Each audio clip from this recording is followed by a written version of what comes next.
Sometimes சில shorts வந்து என்ன ரியாக்ட் பண்ணணும்னு சொல்லி காமிக்கும் போது சார் இது பண்ணுங்க கண்ணு வந்து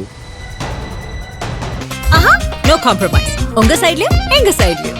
It's a GT promise. GT Holidays, South India's #1 travel brand. உங்கள் லெஜண்ட் சரவணாவில் தீபாவளி பரிசாக பவனுக்கு ரூபாய் 1200 தள்ளுபடி. A to B உங்கள் பசியார எங்கள் ருசி பேசும். இந்த காந்தாரா செட்ல எப்படி சார் இருந்த பரபரன்னு இருப்பார் சார். ஒரு இடத்துல உட்கார மாட்டார். இங்கிருந்து அங்கிருந்து ஏன்னா கிட்டத்தட்ட 500 2000 பேர் அரட்டிட்டாரு. இதெல்லாம் அப்படி அங்கேயே எனக்கு செலுத்து போச்சு.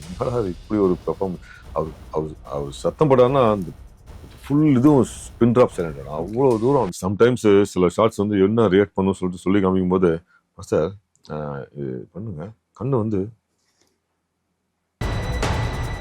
பாருங்க அந்த எனர்ஜி வந்து அது கடவுள் கொடுத்தது தான் இருக்கும். ஏன்னா அந்த எனர்ஜி லெவல் வந்து எப்பவுமே எந்த நேரத்துலையும் குறையவே இல்லை. செப்பல் அந்த நான்வெஜ் அந்த மாதிரி அதெல்லாம் அந்த கிளைமேக்ஸ் காட்சியெல்லாம் பண்ணும்போது அவர் காலில் செப்பல் போடாம தான்.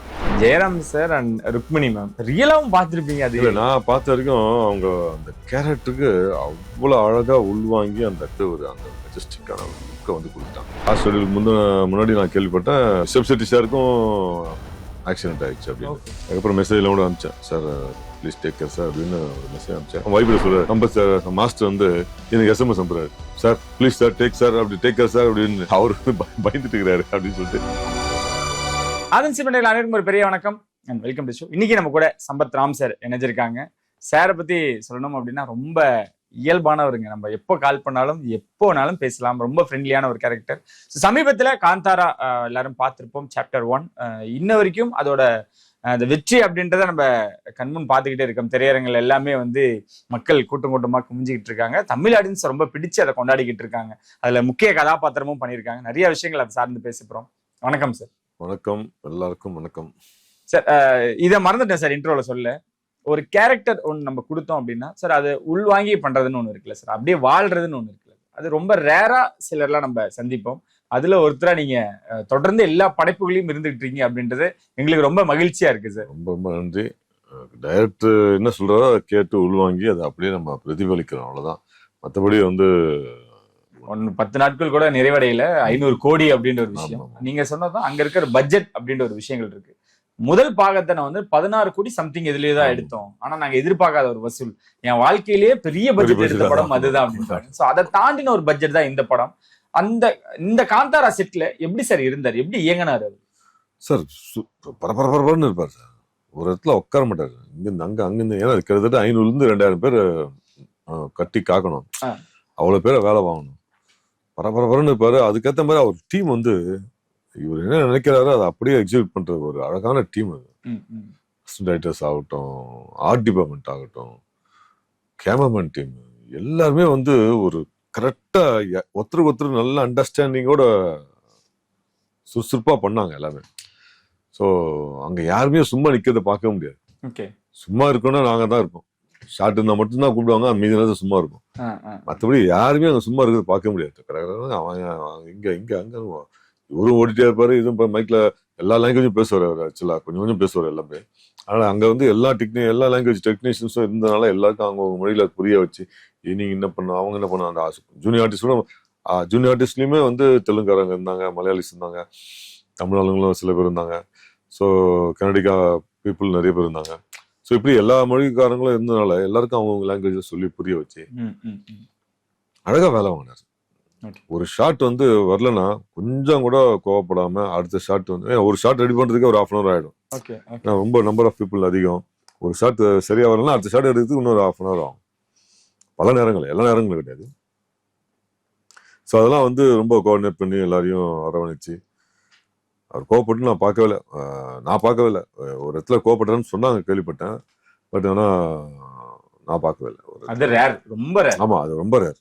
அவர் கோவப்பட்டு ஒரு வாட்டி ஏதோ ஒரு செட்ல வந்து ஈவினிங் என்னோட ஷாட் தான் அது ஆக்சுவலா. அந்த ஷாட்ல ஏதோ ஒரு பொருள் அங்க இருக்கணும். அது இருந்தா தான் அந்த ஷாட் எடுக்க முடியும். பட் அது இல்லை. நான் சொன்னேன் ஏன் செய்யலன்னு சொல்லிட்டு நான் ஆக்சுவலா ரெடி ஆகி நான் மேக்கப் போட்டு ரெடி ஆகிறதுக்கு 1.5 மணி நேரம் மேலே ஆகிடும். ரெடி ஆகி உக்காந்துருக்கேன். ஷாட் எடுக்கணும். நான் கேரமில் உட்காந்துருக்கேன். கூப்பிட்றதுக்காக வந்தாங்க. சொல்லிட்டாங்க கூப்பிட்றேன்னு சொல்லிட்டு போயிட்டாங்க. நானும் ரெடியாக உட்காந்துருக்கேன். அப்புறம் கொஞ்ச நேரம் பார்த்து இல்லை சார் பேக்கப் ஆயிடுச்சுட்டாங்க. என்ன சார் ஆச்சு திடீர்னு பேக்கப்? நான் இதுக்காக தான் சென்னையிலேருந்து வந்திருக்கேன், அந்த ஒரு நாள் ஷூட்டுக்காக தான் வந்திருக்கேன். இல்லை சார் செட்டும் ரெடி ஆகல, டைரக்ட் டென்ஷன் ஆகி மைக்கை தூக்கி போட்டு போயிட்டாரு அப்படின்னா. ஐயோ, நான் அவர் கோவப்பட்டு பார்க்கவும் இல்லை கேள்விப்படவும் இல்லை. அவரு டென்ஷன் அளவுக்கு என்ன பண்ணாங்கன்னு பார்த்தா ஏதோ ஒரு செட்டில் வந்து அந்த ஷாட்டுக்கு அதுதான் தேவை, பட் அது இல்லை அப்படின்னு. அது அது ஒண்ணுதான் கேள்விப்பட்டேன் நான். அதுல நோ காம்ப்ரமைஸ், எனக்கு வேலையில இருக்கணும். ஆமா, அதெல்லாம் சார் எந்த நிமிஷமும் அவர் வந்து எவ்வளோ பிரச்சனைகள் வந்து சில பேர் காலமாயிட்டாங்க, எவ்வளோ டென்ஷனான சுச்சுவேஷன்ஸ்லாம் வந்தா கூட படத்தை முடிக்காம வேலை பார்க்கறது இல்லைன்றதுல ரொம்ப குறியா. சில பேர் ஒருத்தர் இருந்தாங்கன்னா திடீர்னு தள்ளி போடுவாங்க ஷூட்டிங்க. அதெல்லாம் ஒரு நாள் 2 நாள் அடுத்து ஷூட்டிங் போயிட்டே தான் இருந்துச்சு. ஓகே ஓகே சார், இங்கே நம்ம பொன்னியின் செல்வன் பார்த்திருப்போம், பாகுபலி பார்த்திருப்போம், ஒரு ராஜமௌலி, ஒரு மணிரத்னம் அவர்கள், இந்த மாதிரி லெஜெண்ட்லாம் வந்து ஸ்கிரீனுக்கு பின்னாடி இருந்து, அதாவது ஆஃப் ஸ்கிரீன்ல இருந்து அவங்க தான் முன்னாடி பேசுவாங்க, அவங்களோட திறமையை முன்னாடி பேசும். இந்த மனுஷன் டைரக்ட் பண்ணிருக்காரு, ஆக்ட் பண்ணிருக்காரு, அந்த டியூல் ரோல் எப்படி சார் அது மேனேஜ் பண்ணாரு? அதுல ஏதாவது நான் வந்து ஒரே ஒரு சீன்ல பண்ண கிளைமேக்ஸ் மட்டும் தான் நான் அவரோட காம்பினேஷன்ல பண்ணது. அதுதான், மற்ற நேரங்கள்லாம் என்ன டைரக்ஷன் தான் பண்ணாரு அவரு. ஸோ அந்த ஒரு சீன் அந்த ஒரு ஷாட்ல பார்த்தேன். அந்த ஒரு அதெல்லாம் மிரட்டிட்டாரு எனக்குலாம். அப்படியே அங்கேயே எனக்கு செலுத்து போச்சு. என்னடா அது இப்படி ஒரு பெர்ஃபார்மன்ஸ். அவர் சத்தம் போட்டாருன்னா அந்த ஃபுல் இதுவும் ஸ்பின் ட்ராப் சைலண்ட், அவ்வளோ தூரம் அந்த அப்படியே ஒரு சத்தம் போட்டாரு. ஒரே ஒரு நாள் தான் அந்த காட்சியை நான் பார்த்தேன். ஓகே, அதுவே எனக்கு அவ்வளோ பிரமிப்பா இருந்தது. இந்த ஹோல் ஷெட்டே வந்து அத்தனை பேர் இருப்பாங்க, அப்படியே பின் ட்ராப் சைலண்ட் ஆயிடும். இந்த ஓம் அப்படின்னாலே சத்தம் போடுவார். ஸோ அது ஒரு நாள் தான் நான் அவர் நடிச்சதை நேரில் பார்த்தேன். மற்றபடி எல்லாமே டைரக்ஷன் தான் நான் பார்த்தேன். அவர் ஆனா இந்த முறை வந்து அந்த ஒரு ஃபீமேல் ஒரு அந்த நளினம் அந்த விஷயத்த உள்ள கொண்டு வந்திருப்பாரு. அது இன்னும் எங்களை பயங்கரமா வியக்க வச்சுது. அதையும் நீங்க கண்டிப்பா நேர்ல அது ஒண்ணுதான் பார்த்தேன், நான் பார்த்திருப்பீங்க. ஒண்ணுதான் கிளைமேக்ஸ்ல பண்ணதுதான், அது ஒண்ணுதான் பார்த்தேன். சரி, அது எப்படி சார் இருந்துச்சு? ஏன்னா எங்களுக்கு இங்க நம்ம ஆட்களும் நிறைய பேர் ட்ரை பண்ணிருக்காங்க, முயற்சிக்காமலாம் இல்லை. ஆனா அந்த மனுஷன் அது பண்ணும்போது அந்த வட்டாரத்துல அவர் வாழ்ந்த அந்த வட்டாரத்துல அந்த மாதிரி வந்து பார்த்திருப்பீங்க நிறைய வீடியோஸ்ல. அது அப்படிதான் இருக்காங்க. அந்த சாமியார் மாதிரி ஒருத்தர் வேஷம் போட்டு எல்லாம் அந்த ஒருத்தர் இதெல்லாம் போட்டு பண்ணுவாங்க இல்லையா, அவங்க அப்படிதான் பண்றாங்க. அதைத்தான் இவர் வந்து அந்த வாழ்வியல தான் இவர் காமிச்சிருக்காரு. சார் ரிஷப் செட்டி அவங்க கும்பிடுற தெய்வமா இருக்கட்டும், அவங்க நம்பிக்கையா இருக்கட்டும், இது தொடர்ச்சியா இருந்துகிட்டு தான் இருக்கு, இன்ன வரைக்கும் இருக்கு. ஆமா, நீங்க அதை ரிசீவ் பண்ணீங்களா சார்? அதை பத்தின விஷயங்கள் நான் சோசியல் மீடியாவில் அதை பத்தி தெரிஞ்சுட்டு தான் நான் சொல்றேன். மற்றபடி நான் நேர்ல நான் பார்க்கல. பொதுவாகவே அந்த வட்டாரத்துல வந்து கடவுள் பக்தி அதிகமா இருக்கு, மக்கள்கிட்டயும் இருக்கு. ஓகே, அது ஆக்டிங்கும் தாண்டி அவரு அந்த ரியலா, ஏன்னா இப்போ சாமி அது உள்ள போயிடுவாரு. எனக்கு சம்டைம்ஸ் சில ஷார்ட்ஸ் வந்து என்ன ரியாக்ட் பண்ணணும்னு சொல்லிட்டு சொல்லி காமிக்கும் போது, சார் இது பண்ணுங்க, கண்ணு வந்து அப்படி பாருங்க அப்படின்னு அவரு சொல்லி கொடுப்பாரு. அவர் சொல்லும் போதே நமக்கு வந்து அதுல 50% பண்ணா கூட அது பெரிய விஷயமா இருக்கு. அதுல பண்ணிருக்கா அவர் சொந்தத்துல 50% பண்ணல ஆக்சுவலா. அந்த அளவுக்கு வந்து அவரோட எக்ஸ்பிரஷன்ஸ் வந்து அவ்வளோ இருக்கும். அந்த எனர்ஜி வந்து அது கடவுளை கொடுத்ததுதான் இருக்கணும் நினைக்கிறேன். ஏன்னா அந்த எனர்ஜி லெவல் வந்து எப்பவுமே எந்த நேரத்துலயும் குறையவே இல்லை சுத்தமா. சரி, எனக்கு என்ன டவுட்னா, அந்த மியூசிக்கா இருக்கட்டும், அவரோட ஆக்டிங்கா இருக்கட்டும், அதை பார்த்துட்டு அங்க இருக்கக்கூடிய மக்களுக்கு ஏதாவது சாமி இறங்குனதா இருக்கட்டும், அது மாதிரிலாம் நடக்கல. பட் எனக்கு ஆனா எல்லாம் முடிஞ்சு லாஸ்ட் ஷெட்யூல் அப்ப அந்த நம்ம பாக்குற அந்த ட்ரெய்லரை வந்து எனக்கு அப்பவே போட்டு காமிச்சாரு. அதுலயே நான் வந்து பிரமிச்சு போயிட்டேன். ஹாலிவுட் ரேஞ்சு தான்ப்பா இந்த படம், நோ வேர்ட்ஸ் சார் அப்படின்னு சொல்லிட்டு வந்துட்டேன். காமிச்சாரு, பார்த்துட்டு no words to say sir அப்படின்னு சொல்லிட்டு வந்துட்டேன். அவ்வளோ பியூட்டிஃபுல்லா அந்த ட்ரெய்லர் வந்து இருந்தது. ஃபர்ஸ்ட் டைம் நான் ஒரு 2 months பேக்க காமிச்சாரு. அவ்வளோ பிரம்மாண்டமா இருந்தது. அதை பார்த்து அப்ப நான் வந்து தேர்ந்தேன். அந்த தோற்றத்தை எப்படி சார் அவர் உருவாக்குனாரு? அதுக்கு அவரும் வந்து தினமும் 3 o'clock எழுந்திருப்பாராம் மார்னிங். 4 o'clock ரெடி ஆயிட்டு ஒரு 5 வரைக்கும் ஜிம் பண்ணிட்டு, டெய்லி ஜிம் பண்ணாம வர மாட்டாரு. டைரக்ஷன் பண்ணாலும் நடிச்சாலும் ஜிம் பண்ணிட்டு தான் வர்றாரு. பண்ணிட்டு வந்து அவருக்கும் மேக்கப் வந்து ஒரு 1 மணி நேரம் 1.5 மணி நேரம் ஆயிடும்.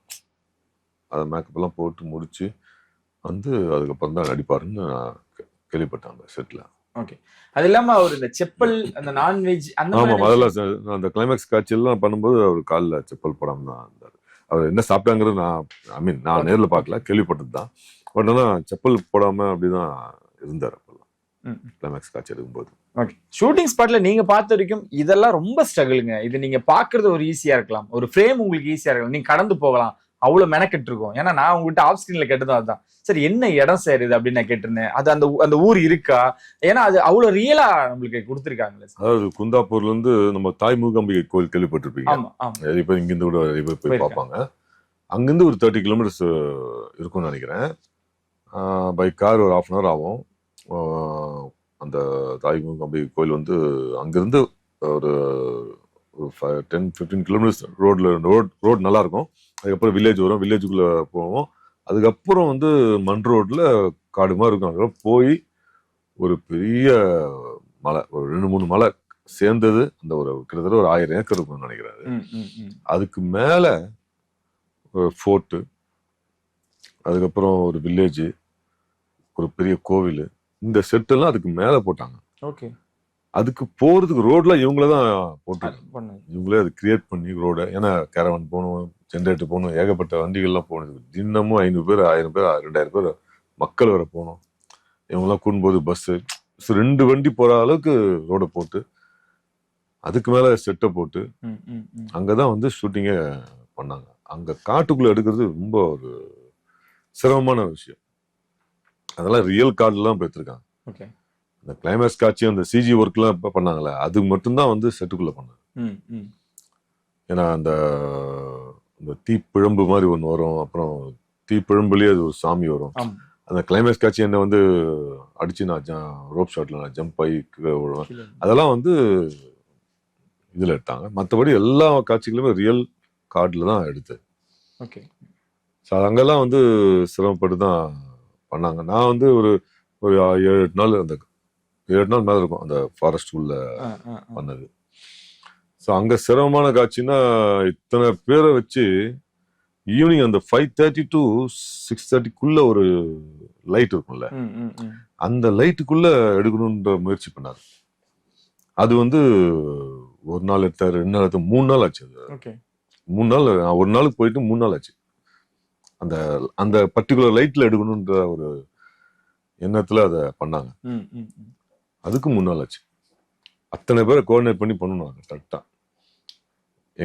நாங்க அந்த வாருக்காக போவோம் இல்லையா, ஹீரோயின் வந்து குதிரை, இவரு ஜெயராம் சார் வந்து பின்னாடி இருப்பாரு, நாங்கெல்லாம் வந்து பின்னாடி இந்த நாங்கெல்லாம் கருப்பு மேக்கப் போட்டு நாங்கெல்லாம் பின்னாடி நடந்து வருவோம்.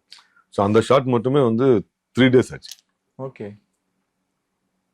அவ்வளவு பேர் கோஆர்டினேட் பண்றதுக்குள்ள ஒரு 1/2 hour 20 minutes ஆயிடும். ஷாட் ஓகே ஆகலாம், மறுபடியும் 1 more போகணும். அந்த மாதிரி இல்லைன்னா நெக்ஸ்ட் டே. அதெல்லாம் ரொம்ப சிரமமான ஒரு இது.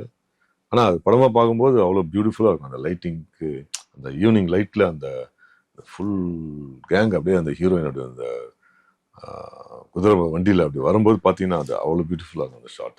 ஸோ அந்த ஒரு ஷாட்டுக்கு 3 நாள் டைம் எடுத்துட்டாங்க.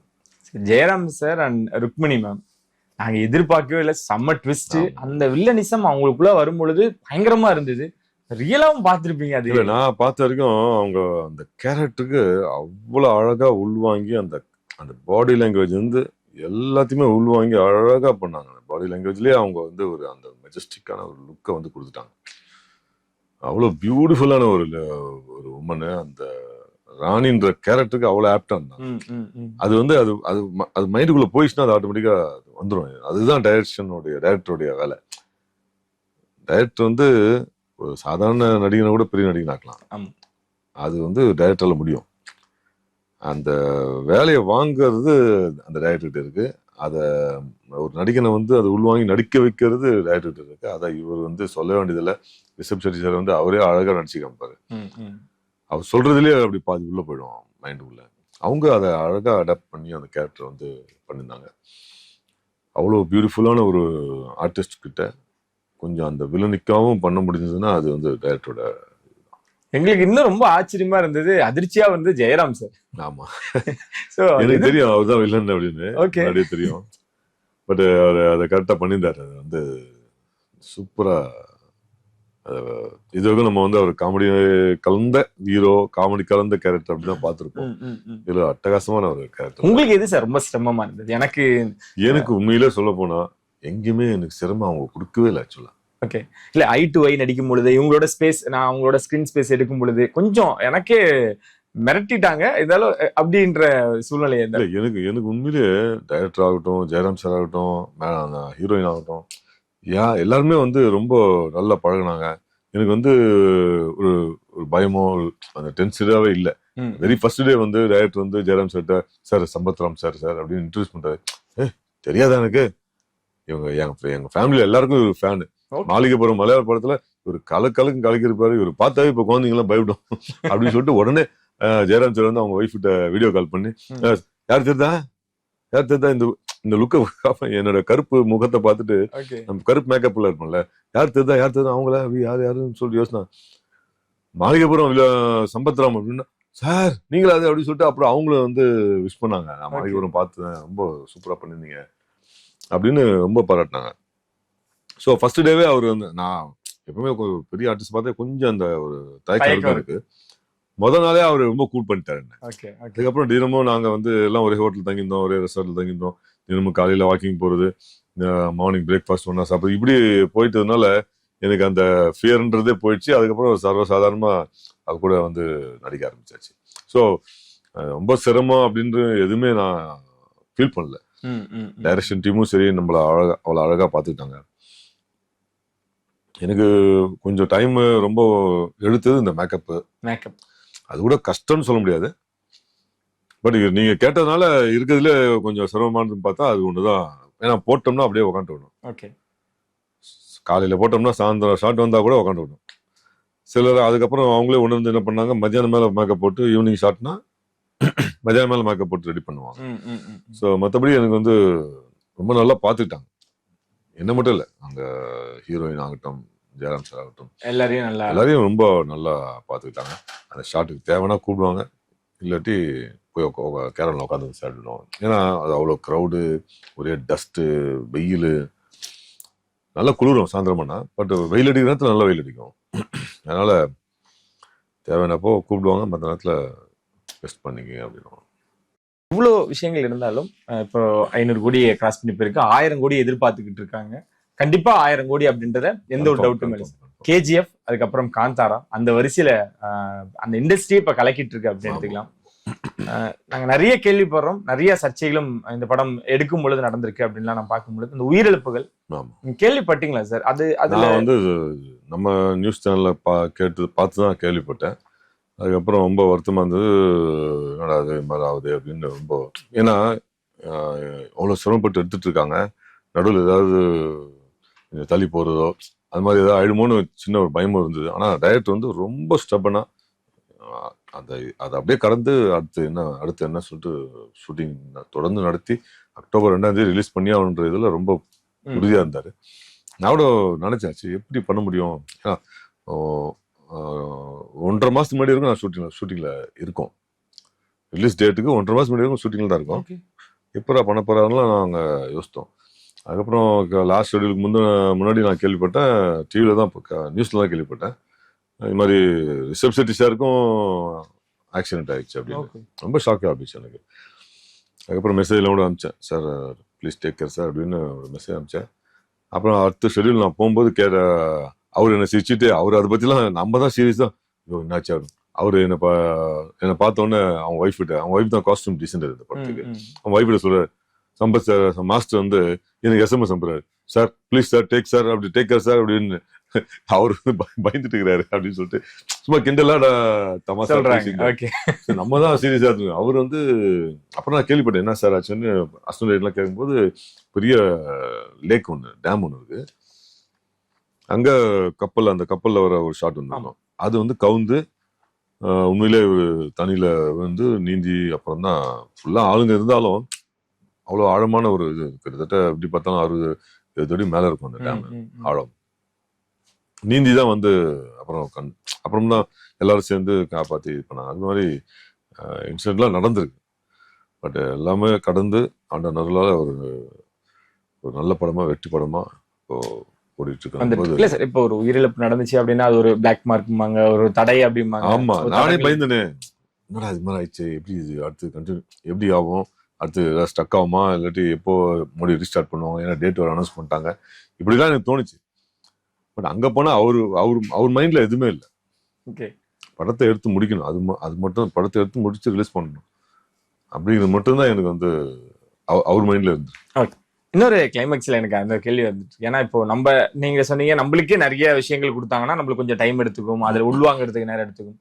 அவர் அந்த கிளைமேக்ஸ் போர்ஷன் எத்தனை நாள் சார் ஷூட் நடந்தது? அவரு எவ்வளவு டேக் எடுத்துக்கிட்டு? இல்ல, நான் சொன்னேன் இல்லையா, அந்த ஒரே ஒரு நாள் தான் அவரோட இருந்தீங்க. ஓகே, என்னைய வந்து அடிச்சு காலி பண்ணுவாங்கல்ல, சரி, அந்த இடத்துல மட்டும்தான் அந்த அதுக்கே ரேட் இல்ல. எனக்கு என்கிட்ட வந்து தயங்கி கேட்டாரு, சார் மாஸ்டர் ரோப் ஸ்டார்ட் பண்ணலாமா அப்படின்னு கேட்டாரு என்ன. நான் சொன்னேன், என்ன சார் 28 வருஷமா அதுதான் சார் பண்ணிட்டு இருக்கேன் அப்படின்னு. இல்ல சரி, இப்போ கொஞ்சம் ஏஜ் ஆயிடுச்சு அப்படின்றதுக்காக கேட்டேன்னாரு. இல்ல சார், போன வாரம் கூட ஒரு படம் பண்ணிட்டு தான் வந்தேன், பண்ணலாம் சார் அப்படின்னு சொல்லிட்டு அப்புறம் ரோப் ஷாட் பண்ணி டூப் பண்ணலாமான்னு கேட்டாங்க. இல்லை நானே பண்ண சொல்லிட்டு அப்புறம் நானே பண்ணாரு. அந்த இது வந்து அடிக்கும், அப்படி போய் விடுவேன். ஸோ அந்த ஒரு ஷாட்ல தான் நான் அவரோட பெர்ஃபார்மன்ஸ் நான் டைரக்டா அந்த படத்துல நான் பார்த்தது. ஸோ அவர் எத்தனை நாள் பண்ணாங்கிறது எனக்கு தெரியல. ஆனா மொத்தம் 250 நாள் பண்ணியிருக்கான போது அந்த கிளைமேக்ஸ் எப்படி ஒரு 30-40 நாளா பண்ணியிருப்பாங்கன்னு தோணுது எனக்கு. ஃபாரஸ்ட்ல வேற ஏதாவது இடையூறுகள் இருந்துச்சுங்களா சார்? இந்த பூச்சிகளா இருக்கட்டும், ஏன்னா இப்ப நம்ம காட்டுல இது பண்ணும்போது எனக்கு வரல. ஆக்சுவலா மத்தவங்களுக்கு எல்லாம் பூச்சிலாம் கடிச்சிருக்குன்னு சொன்னாங்க. பட் எனக்கு, ஏன்னா நான் சொன்னேன், அவ்வளவு அழகா பாத்துக்கிட்டாங்க நம்மள. கேரம்லயே உட்கார சொல்லுவாங்க. ஷார்ட்னா மட்டும் வந்து எனக்கு சிரமம் அப்படின்னு பார்த்தா இந்த மேக்கப் போடுறது மட்டும்தான். மற்றபடி எந்த வகையிலும் எனக்கு சிரமம் கொடுக்கல. அவர் கரெக்டா சொல்லுவாரு, இப்படி இப்படி பண்ணுங்கன்னு சொல்லிட்டு அவர் சொல்றதை அழகா உள்வாங்கி அவர் சொன்னதுல ஒரு 50% 60% பண்ணிப்பேன் நான் நினைக்கிறேன். அவ்வளவுதான். மற்றபடி எந்த சிரமமும் என் கண்ணிலேயே காமிக்கல அவங்க. அந்த சிரமத்தை நான் பார்த்த வரைக்கும் பரபரன்னு ஓடுவாங்க, அங்க இங்க ஓடி ஓடி ஓடி ஓடி பசங்க. அந்த ஐ மீன் அசிஸ்டன்ட் டைரக்டர் சொல்றேன், எல்லாமே பிலோ 30 தான் இருப்பாங்க. அவங்க பர கஷ்டத்தை பார்த்தேன். அதான் ஓடிட்டே இருப்பாங்க அங்க இங்க. ஸோ அதுதான் பெரிய கஷ்டமா நான் பார்த்தேன். மற்றபடி நேரடியா நான் எதுவும் பார்க்கல. பட் ஓகே, எல்லாத்துக்கும் மேல ஆண்டவன் அருளால ஒரு நல்ல ஒரு படமா, ஒரு வெற்றி படமா, மாபெரும் ஒரு வெற்றி படமா அமைஞ்சதுல ரொம்ப ரொம்ப சந்தோஷம், பெருமை. இருளும் வலிமையும் இருந்தனாலதான் உங்களுக்கு இந்த கதாபாத்திரம் அமைஞ்சிருக்குன்னு நான் நினைக்கிறேன் சார். அது இறைவன் செயல் தான் சார். நம்ம வந்து முயற்சி பண்ணோம். நம்ம முயற்சி பண்றதுக்கு ஏதோ ஒரு பலன் நமக்கு கிடைச்சிருக்கு. நான் 28 வருஷம் ஆச்சு ஃபீல்டுக்கு வந்து. இத்தனை வருஷமா 28 வருஷத்துக்கு முன்னாடி நான் பழகணுங்கிட்டையும் இப்போ நான் டச்ல இருந்துட்டே தான் இருக்கேன். அவங்களோட ஒர்க் பண்ணலன்றது அப்புறம். பட் இப்போ அது ஒரு நியூ இயருக்கு, ஒரு பொங்கலுக்கு, ஒரு தீபாவளிக்கு, ஒரு கிறிஸ்மஸ்க்கு, ஒரு பக்ரீத்துக்கு, இப்படி எல்லாருக்கும் அது ஒரு ஹாஃப் டே ஆகும் எனக்கு எல்லாருக்கும் மெசேஜ் அனுப்புறது. அதை நான் பண்ணிட்டு தான் இருக்கேன். வீட்டில் திட்டுவாங்க, எப்போ பார்த்தாலும் ஃபோன்லேயே உட்காந்துருக்கீங்களான்னு. நான் சொல்லுவேன், இருமா எல்லாருக்கும் மெசேஜ் அனுப்பிச்சிட்டு வரமா அப்படின்னு சொல்லுவேன். மெசேஜ் அனுப்பாம இருக்க முடியாது அவங்களால. இதுக்கு பழகி போச்சு எனக்கு. அனுப்பலாம் தான், ஏன் அனுப்பலன்னு யோசிப்பாங்க. எப்பவுமே வருமே சம்பத்து, ஏன் வரலன்னு சில பேர் கேட்பாங்க. ஒருவேளை நான் அனுப்பலாம். ஸோ அது டச்லேயே இருக்கேன். அதுவும் ஒரு முயற்சி தான். என்கிட்ட ஒரு 5000 நம்பர் இருக்கணும். 5000 பேர் எனக்கு கூப்பிட்டு வாய்ப்பு கொடுக்க முடியாது. அதுல ஒரு 5 பேர் கொடுத்தாங்கன்னா சந்தோஷம் தான். அப்படிதான் எனக்கு இவரும் வந்து எனக்கு கொடுத்துருக்காரு. அவர் எப்படி சார் உங்களுக்கு பாராட்டு? நம்ம ஒவ்வொருத்தரும் ஒவ்வொரு வகையா பாராட்டுவாங்க. இந்த டேக் சூப்பரா இருந்துச்சு அப்படின்றது ரிஷப் ஷெட்டி எப்படி வெளிப்படுத்துவோம்? இல்ல, இந்த ஃபர்ஸ்ட் ஷாட் எது பண்ணோம்னா, நான் ஒரு எங்க கேங்கோட அந்த ஃபோர்ட்டுக்குள்ள, ஐ மீன் இந்த கோட்டைக்குள்ள, ராணியோட கோட்டைக்குள்ள வருவோம். ராணி வந்து அங்க உட்காந்துருப்பாங்க, ஜெயராம் சார் வந்து இப்படி நின்றுப்பாரு. நான் வந்து இங்க நின்று அவங்கள இவர் வந்து அடுத்து என்ன பண்றது அப்படின்ற ஏதோ ஒன்று ஷவுட் பண்ணுவாரு. நான் அப்படி திரும்பி இதுக்காக போய் கடவுளை வச்சு நீ வந்து இது பண்றீங்களா அப்படின்னு ஒரு ஏதோ ஒன்று வரும். அப்ப இத பண்ற போறது யாரு அப்படின்னு அவர் கேட்பாரு. பார்த்துட்டு அந்த ராணி தான் அப்படின்னு சொல்லிட்டு ஏதோ சொல்லுவேன். அந்த ஷாட் நல்லா இருந்து சொல்லிப்பாரு, நல்லா இருக்கு மாஸ்டர். அதுக்கு ரொம்ப அப்ரிஷியேட் பண்ணாரு அப்போ அந்த டைம்ல. அப்படி பார்த்துட்டு அவர் யாரு அப்படின்னு கோமா கேட்பாரு. நான் அப்படி கூலா அப்படி பார்த்து இவங்கதான்ற மாதிரி ஏதோ சம் டைலாக் போடும் கன்னடத்துல. ஸோ அது ரொம்ப நல்லா மாஸ்டர் அப்படின்னு சொல்லிட்டு அப்ரிஷியேட் பண்ணாரு. அந்த ட்விஸ்ட்லாம் சொல்லிட்டாங்க சார்? இல்ல, ட்விஸ்ட்லாம் நான் வந்து என் கேரக்டர் பத்தி முழுசா நான் கேட்கல. நான் எல்லாமே அவர் சொல்றது அந்தந்த காட்சிக்கு இந்த இதுதான் டைலாக், இதுதான் சீன் அப்படின்னு சொல்லுவாங்க. அதை மட்டுமே கேட்டுட்டு ஏன்னா இவ்வளவு பெரிய படத்துல நம்ம போய் நோன்னு கேட்டோம்னா இவன் என்னடா அவன் சும்மா நோன்னு கேட்டுக்கிறான். அதனால சலார்லயும் சரி இதுலயும் சரி பொதுவாவே ஒரு பெரிய டைரக்டர் அப்படின்னா அவன் போய் எதையுமே வாய் திறக்க மாட்டான். என்ன சொல்றாங்கன்றத அப்படியே உத்து கவனிச்சு அவன் சொல்றதை அப்படியே உள்வாங்கி கேமரா ஆக்ஷன் சொன்னவொடனே அப்படியே நடிப்பான். அவ்வளவுதான். அது என்ன வருதோ அதுதான். அது என்ன இயக்குனர் இருக்கு. வந்து நல்லா பண்ணிருக்க அப்படின்னா அது இயக்குனர் தான் காரணம். அடுத்த பாகத்துக்கு உண்டான தொடர்ச்சியும் அப்படின்ற ஒரு விஷயம். ஆமா, அதுக்கு என்ன சார் சொன்னாங்க? அதுக்கு அவரு என்ன வந்து முதல்ல சொல்லிட்டாரு, இந்த மாதிரி ஃபுல் பிளாக் மேக்கப்ல போட்டு நடிக்கிறீங்க, முகம் தெரியுமான்னு எனக்கு சொல்ல முடியாது. ஆனா அடுத்த படத்துல நல்ல முகம் தெரியாத மாதிரி நல்ல ஒரு கேரக்டர் பண்ணிடுவோம் மாஸ்டர் அப்படின்னு சொன்னாரு. கடைசி நாளும் சொல்லி அனுப்பிச்சாரு. சூப்பர். அது காந்தாரா சாப்டர் 2வா இல்ல வேற படமானு எனக்கு தெரியல. பட் ஆனா சொன்னாரு, கண்டிப்பா பண்ணுவாருன்னு நான் நம்புறேன். சிறப்பு. அப்ப நாங்க அதுக்கும் எதிர்பார்க்கிறோம் சார். நீங்க சொன்ன மாதிரி இப்ப நீங்க அதை ரிவீல் பண்ண மாட்டீங்க, அதோட அப்டேட் வரும்பொழுது நாங்க என்ன எதிர்பார்ப்போம்னு நினைக்கிறேன். சோ ரொம்ப சந்தோஷமா இருக்கு சார். நான் மாஸ்டர் தான் கூப்பிடணும்னு நினைக்கிறேன் நாங்களும். ஏன்னா தொடர்ச்சியா உங்களை எல்லா இண்டஸ்ட்ரியிலும் எல்லா படங்களையும் நடிப்புக்கு மொழி இல்லை அப்படின்றது எல்லாருக்குமே தெரியும். அதை நிரூபிச்சுக்கிட்டே இருக்கீங்க அப்படின்றப்ப எங்களுக்கு ரொம்ப சந்தோஷமா இருக்கு. எல்லாரும் கொடுக்கறத விட அதிக வாழ்த்துக்களும் அன்பும் நாங்க கொடுக்குறோம். ரொம்ப நன்றி சார். ஏன்னா ஒவ்வொரு படைப்பும் வரும் பொழுது உங்களை நாங்க பார்த்து அங்கீகாரம் கொடுக்கணும் அப்படின்னு சொல்லி கூப்பிடும் பொழுது நான் வர தம்பி ஒன்னும் பிரச்சனை இல்லை அப்படின்னு சொல்லிட்டு உங்களோட இந்த அன்பும் உங்களோட இந்த பண்பும் தான் சார் இவ்வளவு நாளா இன்னும் இயங்க வச்சிருக்கேன் அப்படின்னு நினைக்கிறேன். நாம வந்து எத்தனையோ வருடங்கள் வந்து நான் யாராவது இன்டர்வியூ எடுக்க மாட்டாங்களான்னு இயங்கின காலங்கள் நிறைய உண்டு. அந்த மாதிரி காலகட்டத்திலே நீங்க வந்து என்னை கூப்பிட்டு இன்டர்வியூ எடுத்திருக்கீங்க. நீங்க மீன்ஸ் இந்த ஆதன் டிவி மீடியா எல்லாருமே வந்து எனக்கு சப்போர்ட் பண்ணியிருக்காங்க. அப்படிங்கிறப்ப நம்ம அவ்வளோ ஈஸியா ஒருத்தர் கூப்பிடானும் அதை நான் தட்டி கழிச்சு போகக்கூடாது. அதனால யார் கூப்பிட்டாலும் நம்ம போய் இன்டர்வியூ கொடுப்போம்.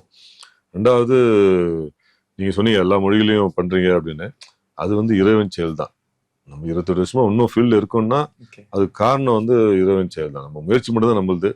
வீட்டுல மனைவி இந்த சப்போர்ட்டு, தாய் தந்தையுடைய ஆசீர்வாதம் இதெல்லாம் இருந்ததுனால நம்ம வந்து இன்னமும் இருக்குன்றது தான் என்னுடைய எண்ணம்.